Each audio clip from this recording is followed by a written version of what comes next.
नमस्कार। देश और दुनिया की तमाम फटाफट खबरों में आपका स्वागत है। खबरों के लिए आपसे निवेदन कि यदि आपने हमारे चैनल को सब्सक्राइब नहीं किया तो कृपया करके आपके अपने चैनल को सब्सक्राइब कर लें।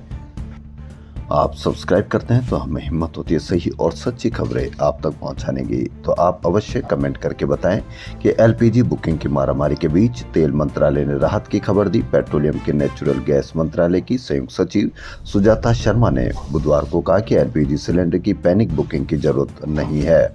2.5 दिन का नॉर्मल डिलीवरी साइकिल बना हुआ है। भारत में कच्चे तेल की आपूर्ति सुरक्षित है। इस पर आप अवश्य कमेंट करके बताएं कि क्या पैनिक बुकिंग किसकी वजह से है, या अफवाह की वजह से, या वास्तविकता में कमी है।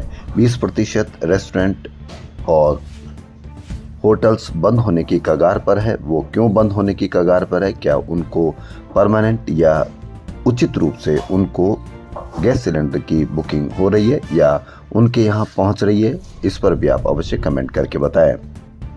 स्पीकर ओम बिरला को पद से हटाने का प्रस्ताव ध्वनिमत से खारिज हो गया। इससे पहले विपक्ष व सत्ता पक्ष में तीखी बहस हुई। विपक्ष के नेता राहुल गांधी ने कहा कि यहाँ चर्चा डेमोक्रेटिक प्रोसेस और स्पीकर की भूमिका के बारे में है। कई बार मेरा नाम लिया गया। यह सदन भारत के लोगों की आवाज है। यह किसी एक पार्टी को नहीं बल्कि देश को रिप्रेजेंट करता है।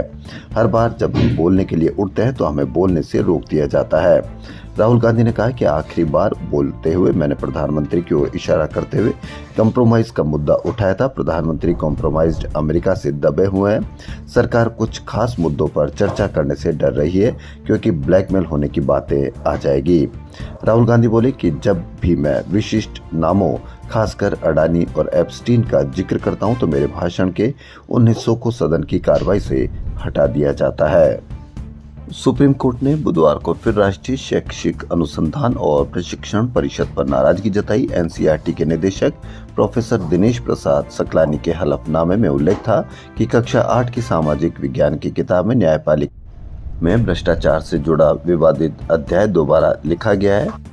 संशोधित अध्याय 2026-27 के शैक्षणिक सत्र से किताबों में रहेगा। कोर्ट ने हैरानी जताई कि विवादित अध्याय पर आपत्ति के बावजूद उसे दोबारा लिखकर किताब में जोड़ने का फैसला कर लिया गया। इस साल 19 अप्रैल से शुरू हो रही 4 धाम यात्रा में श्रद्धालुओं के लिए दर्शन व्यवस्था में कई बदलाव किए गए हैं। अब दिन में श्रद्धालु पूजा अनुष्ठान नहीं कर सकेंगे। सुप्रीम कोर्ट ने बुधवार को देश में पहली बार पैसिव यूथेनेशिया यानी इच्छा मृत्यु की इजाजत दी। कोर्ट ने 13 साल से स्थायी वेजिटेटिव अवस्था में यानी अचेत अवस्था में गए गाजियाबाद के 32 वर्षीय हरीश राणा का लाइफ सपोर्ट हटाने को मंजूरी दी है। एक और बड़ी खबर जो आपको हो सकता है चौंका सकती है। प्रतिस्पर्धा आयोग ने यानी सीसीआई ने इंडिगो और एयर इंडिया के खिलाफ शिकायत खारिज कर दी। इन पर मार्केट पोजीशन का गलत इस्तेमाल करने का आरोप लगाया था। शिकायतकर्ता ने दावा किया था कि ये कंपनियां मनमाने ढंग से टिकट कैंसिलेशन चार्ज वसूल रही है और अनुचित शर्तें थोप रही है। इस पर आप अवश्य कमेंट करके बताएं कि क्या कैंसिलेशन चार्ज वसूल रही है और मनमाने ढंग से कंपनियां कैंसिलेशन चार्ज वसूल रही है और अनुचित शर्तें थोप रही है। इंडिगो 67% और एयर इंडिया 27% की संयुक्त बाजार हिस्सेदारी 94% है। इसे लेकर एकाधिकार की चिंता जताई गई थी। एकाधिकार है या नहीं है? मनमाने ढंग से किराया बढ़ाया गया था या मनमाने ढंग से कैंसिलेशन चार्जेज वसूले गए थे? इस पर भी आप अवश्य कमेंट करके बताएं। हालांकि आयोग ने मामले की जांच के बाद पाया कि प्रतिस्पर्धा कानून का कोई उल्लंघन नहीं हुआ है, यानी इन्होंने कोई उल्लंघन नहीं किया है। किराया बढ़ाया तो बढ़ाया या नहीं बढ़ाया, इस पर भी आप अवश्य कमेंट करके बताएं। एयरलाइन का रिफंड सिस्टम व्यवस्थित है और यात्रियों को टिकट लेते समय कैंसिलेशन शर्तों की पूरी जानकारी दी जाती है, यानी इन्होंने कोई प्रतिस्पर्धा कानून का उल्लंघन नहीं किया और न ही कोई इस तरह की शिकायत पर सही पाया गया। कच्चे तेल की कीमतें ऊंची रहने पर देश में पेंट की कीमतें अप्रैल में 2 से 5% तक बढ़ सकती है। आपको कहीं पर भी कोई खबर इसकी देखने को नहीं मिलेगी। नहीं आपको पता चलेगा कि आपकी पैंट की कीमत यानी कलर पैंट की कीमत कब बढ़ गई।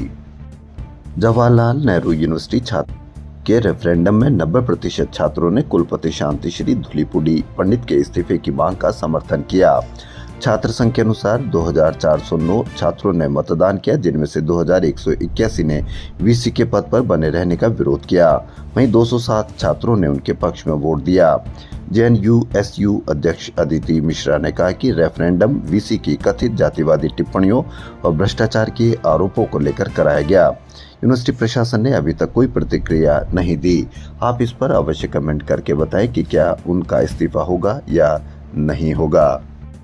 नेपाल के संसदीय चुनाव में आनुपातिक प्रतिनिधित्व श्रेणी के वोटों की गिनती पूरी हो गई। राष्ट्रीय स्वतंत्र पार्टी को 51,57,130 वोट मिले, जो सबसे ज्यादा है। नेपाली कांग्रेस को 17,55,872। प्रतिनिधि सभा में कुल 275 सीटें, जिनमें से 165 प्रत्यक्ष व 110 आनुपातिक प्रतिनिधित्व से चुनी जाती है।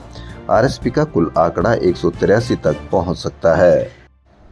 मणिपुर में जनगणना से पहले अवैध प्रवासियों की पहचान की मांग को लेकर विरोध तेज हो गया। बुधवार को इम्फाल के मार्केट में सैकड़ों लोगों, खासकर महिलाओं ने प्रदर्शन किया।